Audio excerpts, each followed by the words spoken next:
Good morning India. दोस्तों नमस्कार। दोस्तों आज की मेरी कहानी एक ऐसी लड़की की है जिसके साथ वो अगवा कर ली जाती है और फिर क्या होता है आपको कहानी बहुत पसंद आएगी। तो कहानी को शुरू करते हैं। उससे पहले दोस्तों चैनल पर पहली बार आए हैं तो चैनल को सब्सक्राइब करना तो बनता है यार, और सब्सक्राइब कर लिया तो वीडियो के नोटिफिकेशन में जाकर नोटिफिकेशन ऑल कर दो ताकि मेरी कहानी आप तक सबसे पहले पहुंच सके।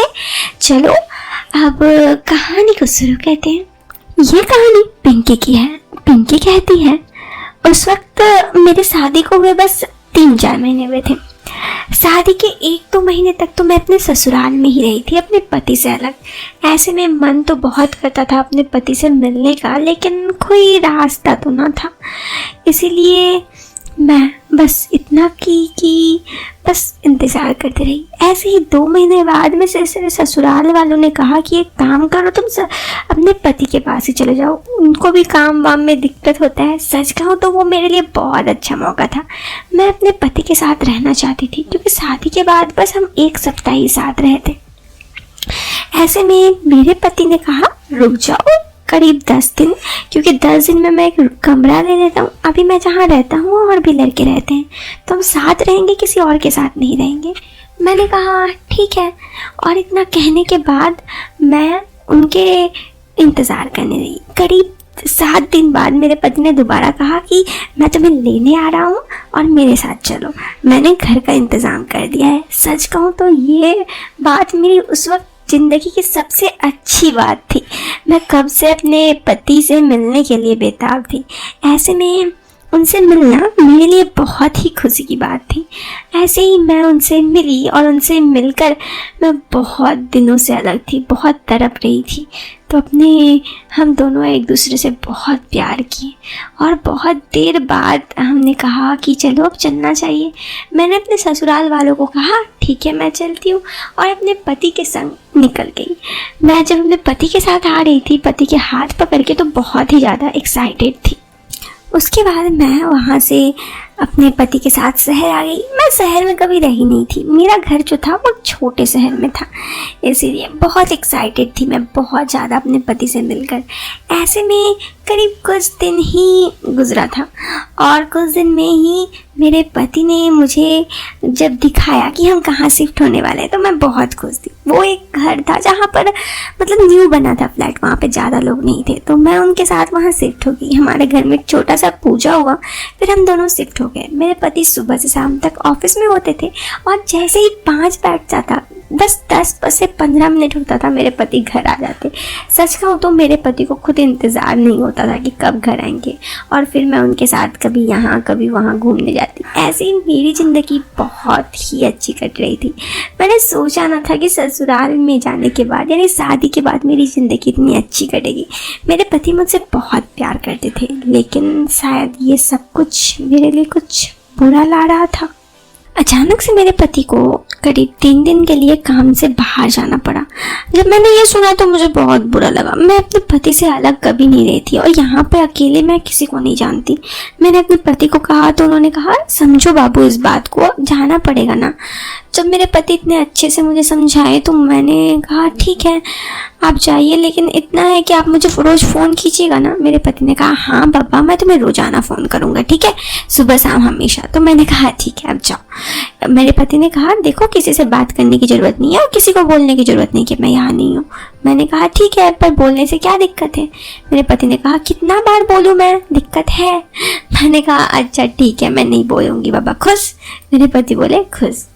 इसके बाद मेरे पति चले गए। मेरे पति जाने के बाद पूरे रास्ते भर मुझसे बात किए और पूरा रास्ता मुझसे बातें करने के बाद उन्होंने वहाँ पे जाके फ़ोन रखा। तो मैं कुछ मार्केट में सामान लेने गई।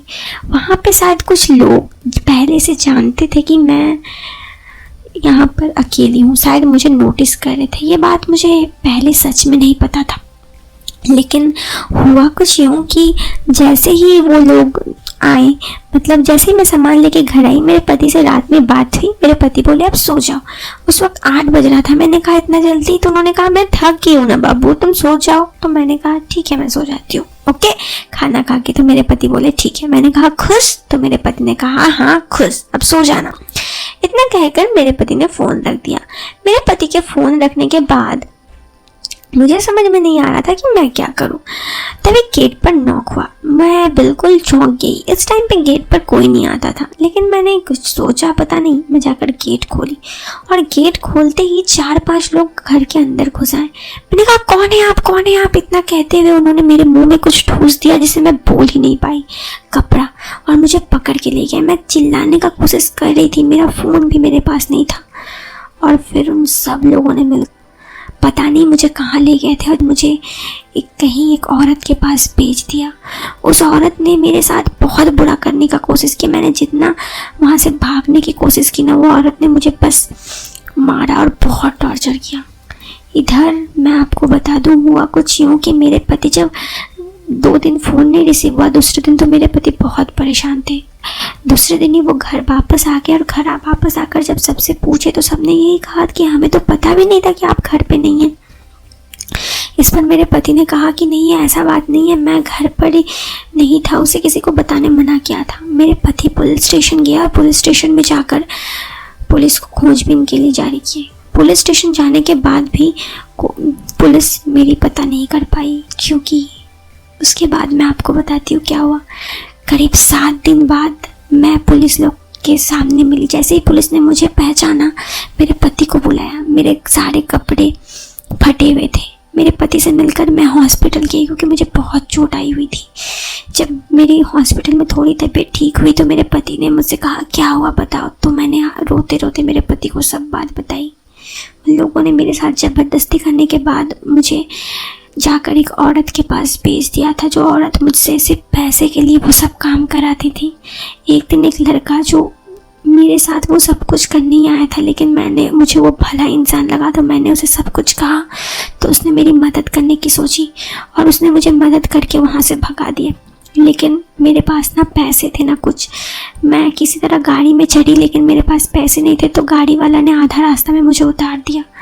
मैं 2-3 दिन से कुछ नहीं खाई थी और कचरे के ढेर से जो मिल रही थी वो मैं खा रही थी, इसीलिए मेरा इस तरह से हालत हो गया था।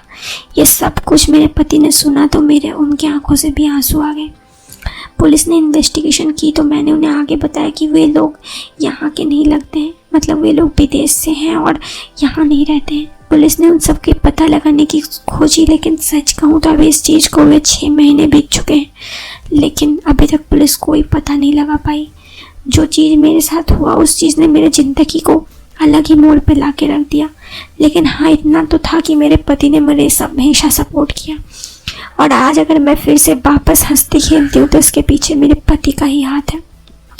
दोस्तों, मेरी ये कहानी एक सच्ची घटना थी जो मैं आप सबके सामने शेयर की। दोस्तों, पिंकी की कहानी तो यहाँ ख़त्म हो गई, लेकिन ये हमें लाइफ में बहुत बड़ी सीख देती है। कभी भी आप घर पे अकेले हो और कोई अनजान व्यक्ति गेट नॉक करे, या फिर आपको वैसे टाइम पे गेट नॉक करे जहाँ पर कोई गेट के पास ना हो, तो एक बार ज़रूर खोलने से पहले सोचिएगा, कुछ बुरा भी हो सकता है। इस बात को समझिए, सेफ रहिए, सावधान रहिए। वीडियो पसंद आए तो लाइक करना, चैनल पर पहली बार आए हैं तो सब्सक्राइब करना। हम मिलते हैं आपसे दोस्तों फिर एक नए वीडियो में। तब तक के लिए बाय बाय, टेक केयर।